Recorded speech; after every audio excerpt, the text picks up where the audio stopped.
किसी गैर कांग्रेसी दल को पूर्ण बहुमत वाली सरकार बनाने का मौका इस देश की जनता ने दिया। ये दोनों चीजें देश के लोकतंत्र के इतिहास में बहुत महत्वपूर्ण हैं और भारतीय जनता पार्टी के लिए एक गौरव की बात है कि देश की जनता ने जो पहली बार किसी गैर कांग्रेसी दल को सरकार बनाने का मौका दिया, वो भारतीय जनता पार्टी को दिया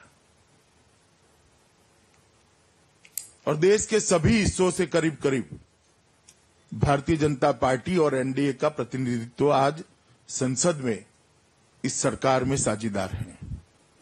अरुणाचल में भारतीय जनता पार्टी का सांसद है तो कच्छ में भी भारतीय जनता पार्टी का सांसद है, लेह लद्दाख में भारतीय जनता पार्टी का सांसद है तो कन्याकुमारी में भी भारतीय जनता पार्टी का सांसद है। पूरब, पश्चिम, उत्तर, दक्षिण, मध्य चहु और भारतीय जनता पार्टी को इस देश की प्रजा ने सम्मानित किया है और हमें सरकार बनाने का मौका दिया। और आज इस सरकार 1 साल समाप्त कर रही है। सरकार के कामकाज के इवैल्यूएशन के कई तरीके होते हैं। कोई आंकड़ों से करता है, कोई सिद्धियों से करता है, मगर मैं मानता हूं कि इस सरकार की प्रमुख सिद्धि अगर कोई है तो इस देश में से विश्वास के संकट को कि जो हुआ था उसको इस सरकार ने समाप्त कर दिया। पहले देश की सरकार पर देश की जनता को भरोसा नहीं था कि सरकार देश को कहां पर ले जाएगी।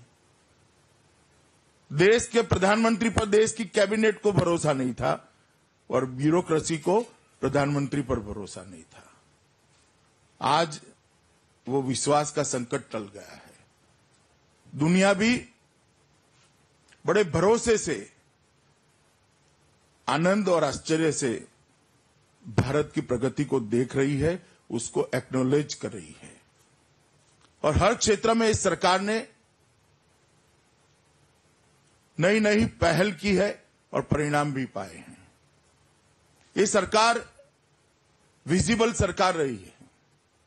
पहले सरकार को ढूंढना पड़ता था। कई दिनों तक आप लोग पुकार लगा देते थे, भाई सरकार कहां है, तब जाकर एक आधा स्टेटमेंट कहीं कोई कोने से आता था।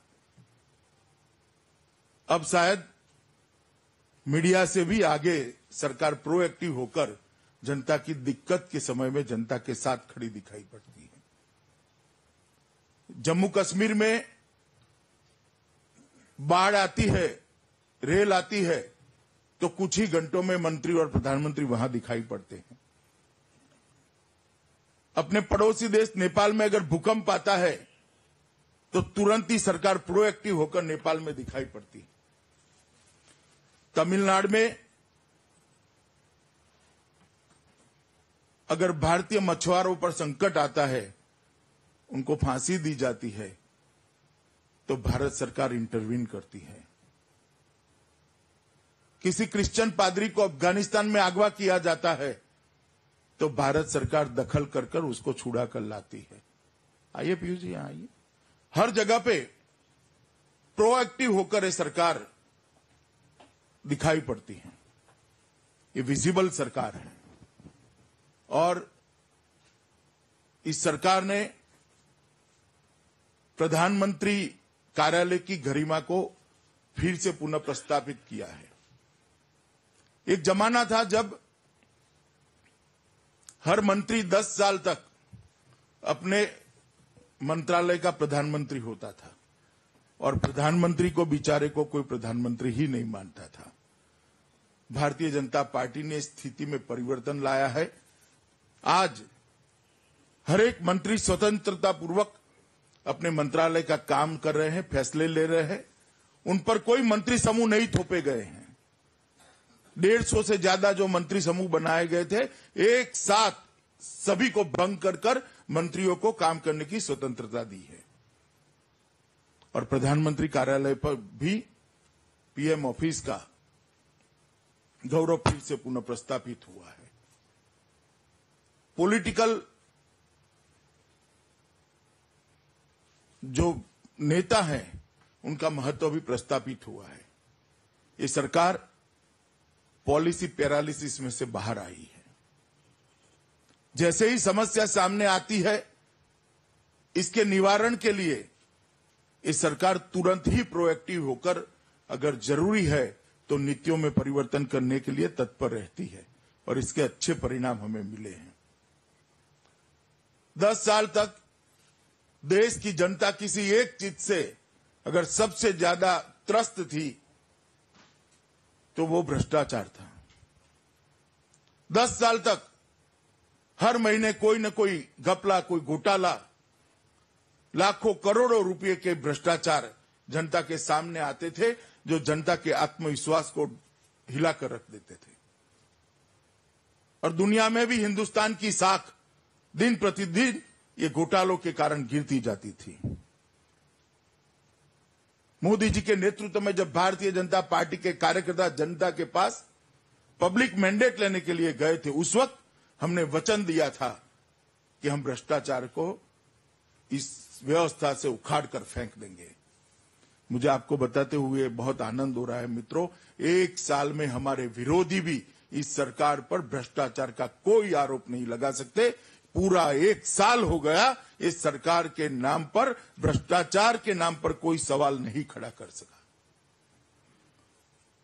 और मैं मानता हूं ये भारतीय जनता पार्टी की, मोदी सरकार की बहुत बड़ी उपलब्धि है। और यूपीए के द्वारा, कुछ मंत्रियों के द्वारा जीरो लॉस की थ्योरी बार बार प्रस्तापित की जाती थी और घंटे तक आप लोग दिखाया करते थे, लंबी लंबी अंग्रेजी में बहस सुनाया करते थे कि कोयला में कोई नुकसान नहीं हुआ, स्पेक्ट्रम में कोई नुकसान नहीं हुआ। आज भारतीय जनता पार्टी की मोदी सरकार ने 229 खदानें जो कांग्रेस ने आवंटित की थी, जिसको सुप्रीम कोर्ट ने रद्द कर दिया, उसमें से सिर्फ 20 खदानों का पारदर्शी नीलामी कर 2 लाख करोड़ से ज्यादा भारत के खजाने में इजाफा किया है। वो ही बताता है कि कैग ने नुकसान को कुछ कम ही आंका था। 229 खदानों में 1,59,000 करोड़ का नुकसान का जो अंदाज था वो गलत था। सिर्फ 20 खदानों में 2 लाख करोड़ रुपया भारत सरकार की तिजोरी में आज वृद्धि हुई है। 1/3 क्षमता वाले स्पेक्ट्रम का नीलामी ये भारतीय जनता पार्टी की मोदी सरकार ने की और 1,09,000 करोड़ रुपया देश की तिजोरी में जमा हुआ है। मैं मानता हूं मित्रों, आज जवाब उन्हें न देना चाहिए जो जीरो लॉस की थियरी लेकर इस देश की जनता के सामने उपस्थित होते थे, जो चोरी पर सीना चोरी करते थे, जो कहते थे कोई नुकसान नहीं हुआ था। भारतीय जनता पार्टी की सरकार ने कृति से बता दिया है कि आपने देश के खजाने को कितना बड़ा नुकसान किया था। आज 1 साल के बाद मैं भारतीय जनता पार्टी की ओर से मांग करता हूं कि कांग्रेस के नेता फिर से एक बार जरा जीरो लॉस वाली थियरी को देश के सामने रखने का साहस करें। सत्य को तोड़ मरोड़ कर रखने की भी सीमाएं होती हैं, जनता को गुमराह करने की सीमाएं होती है। सार्वजनिक जीवन में झूठ को सच बनाने का जो कला उनको सिद्धहस्त है, वो उसका हमने कृति से जवाब दिया है। मित्रों, काले धन पर बार बार भारतीय जनता पार्टी पर कांग्रेस के नेता निशान लगाते हैं कि काले धन में ये नहीं हुआ, वो नहीं हुआ। मैं पूछना चाहता हूं कि 68 साल की आजादी में 60 साल कांग्रेस का राज रहा, कांग्रेस ने काले धन की रोकथाम के लिए क्या किया? कोई एक बात बता दे। यूपीए की सरकार थी तब तक कांग्रेस काले धन की रोकथाम के लिए क्या किया? सुप्रीम कोर्ट का ऑर्डर आ गया था। 1.5 साल से सुप्रीम कोर्ट के ऑर्डर के बावजूद भी कांग्रेस की सरकार ने एसआईटी बनाने का काम नहीं किया था। भारतीय जनता पार्टी की मोदी सरकार बनने के बाद पहले ही कैबिनेट का पहला फैसला काले धन की जांच के लिए एसआईटी बनाने का हुआ। वो मोदी सरकार की प्रतिबद्धता दिखाता है कि हम काले धन की रोकथाम के लिए कितने प्रतिबद्ध हैं। 3 साल से दुनिया भर के देशों से जो सूचनाएं आकर पड़ी थी, वो सूचनाओं को ऊपर कोई कार्यवाही नहीं होती थी। हमारी सरकार बनने के बाद 45 दिन में करीब करीब 700 सूचनाओं को हमने एसआईटी को जांच के लिए दे दिया, उसके साझा कर लिया, और आज एसआईटी उस पर जांच कर रही है। किसका अकाउंट है, अकाउंट का नंबर क्या है, कौन सी बैंक में है, कितनी अमाउंट है, वो सभी को साझा करने का काम ये भारतीय जनता पार्टी की सरकार ने किया। और आज मैं एक और बात स्पष्ट कर देना, जो लोग जोर जोर से कहते हैं अकाउंट में किन के नाम है, वो सरकार ने घोषित करने चाहिए। मैं स्पष्ट रूप से मानता हूं कि जो लोग अकाउंट किसके है उसके नाम डिक्लेयर कराना चाहते हैं, वो काले धन की व्यवस्था। तो बीजेपी अध्यक्ष अमित शाह यहां 1 साल की मोदी सरकार की उपलब्धियों पर बोल रहे हैं, विपक्ष को भी आड़े हाथ ले रहे हैं और कह रहे हैं कि सरकार ने भरोसे की कमी को दूर किया है, प्रधानमंत्री कार्यालय की गरिमा को लौटाया है। और साथ ही उन्होंने ये भी जिक्र किया है कि ये विजिबल सरकार है, यानी कि सरकार दिखती है। फिलहाल वक्त है ब्रेक का। मित्रों, बजट घाटे को नियंत्रित किया गया है, व्यापार घाटे को नियंत्रित कर दिया गया है, एफडीआई में इन्वेस्टमेंट 44% बढ़ा है, फॉरेक्स 15 साल के सबसे ऊपर है, महंगाई को नियंत्रित कर दिया गया है। थोक महंगाई जो 6% से 7% के बीच में 10 साल तक झोले खाती रही, उसको नेगेटिव 2.66 पर पहुंचाने का काम ये भारतीय जनता पार्टी की सरकार ने किया है। और खुदरा महंगाई जो 8.7% तक पहुंच गई थी, उसको 5.6% पर पहुंचाने का काम ये भारतीय जनता पार्टी की मोदी सरकार ने किया है। अर्थतंत्र के सभी पैरामीटर्स के अंदर भारतीय जनता पार्टी की सरकार ने बहुत अच्छा परफॉर्म किया है। हमने कहा था, मोदी जी ने जब नेता चुने गए एनडीए के, तब कहा था ये सरकार गरीबों के लिए काम करेगी। हमारी प्राथमिकता देश के गरीब को विकास की दौड़ में आगे की लाइन में ले जाने की रहेगी। और 1 साल में भारतीय जनता पार्टी की सरकार ने गरीबी को एड्रेस करने के लिए बहुत काम किया है। 68 साल की आजादी के बाद भी देश के 60 करोड़ लोग ऐसे थे जिनके पास पूरे परिवार में एक भी बैंक अकाउंट नहीं था, अर्थतंत्र के साथ उसका जुड़ाव ही नहीं था। भारतीय जनता पार्टी की सरकार ने, जब प्रधानमंत्री नरेंद्र मोदी ने लाल किले की प्राचीर से जन धन योजना की घोषणा की और आज देश के 15 करोड़ फैमिली के अंदर बैंक अकाउंट पहुंचाने का काम समाप्त कर दिया गया है। ये बैंक अकाउंट से वो सभी 15 करोड़ फैमिली का अर्थतंत्र के साथ जुड़ाव, एक कनेक्ट हुआ है और अर्थतंत्र का फायदा अब उनके पास पहुंचने की शुरुआत होगी।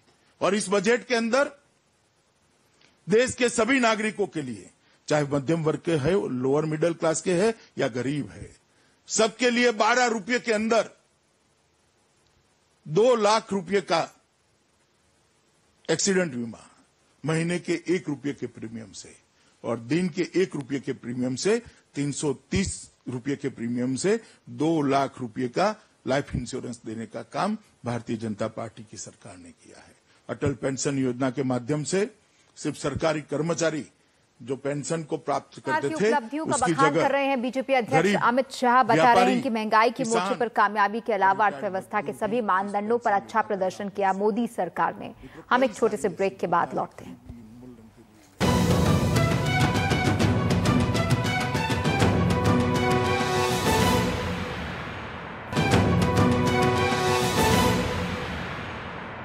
साल में सालों से जो निग्लेक्शन देश की सुरक्षा के लिए लिया गया था, उसको वो कमी को भरने का काम किया है।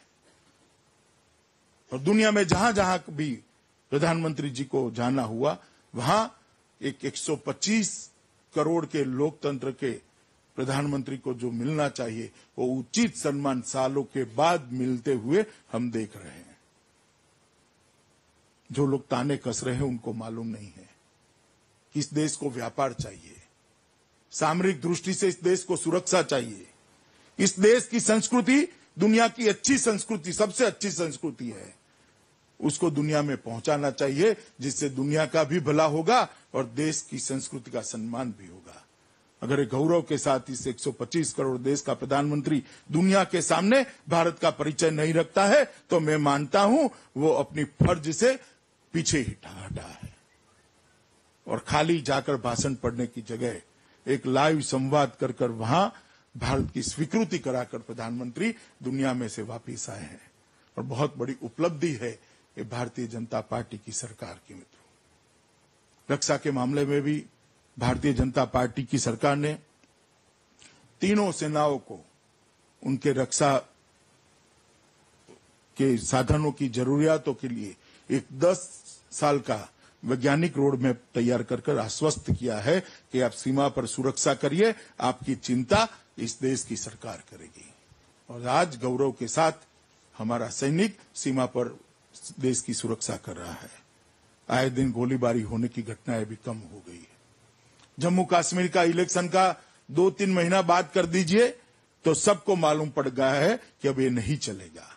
एक ठोस रक्षा नीति के कारण आज हम सुरक्षित हैं। और मैं मानता हूं मित्रों, ये बहुत बड़ी उपलब्धि है। कई सारी चीजें ऐसी है जो अलग अलग मंत्रालयों ने की है, स्वास्थ्य मंत्रालय, HRD मंत्रालय, कई सारे मंत्रालयों ने अच्छी पहल की है। गृह मंत्रालय ने भी, जैसे मान लीजिए गृह मंत्रालय ऐसे चलता था, कहीं का ईंट कहीं का रोड़ा, भानुमती का कुनबा, इसकी जगह एक वक्यता लाकर पूरे देश भर में सभी सुरक्षा एजेंसियों को एक सूत्र में बांधने का काम किया है। और इसके कारण आंतरिक सुरक्षा भी मजबूत हुई है। और जहां कहीं भी इक्का दुक्का घटनाएं हुई, उसको स्पॉन्टेनियस रिस्पांस देकर रिएक्ट किया गया और कंट्रोल लेने का काम भारतीय जनता पार्टी की सरकार ने किया। मित्रों, बहुत सारी बात कहने को है, मगर आपके मन में भी काफी बातें पूछने को भी होगी, तो थोड़ा समय आपको पूछने के लिए रख देते हैं।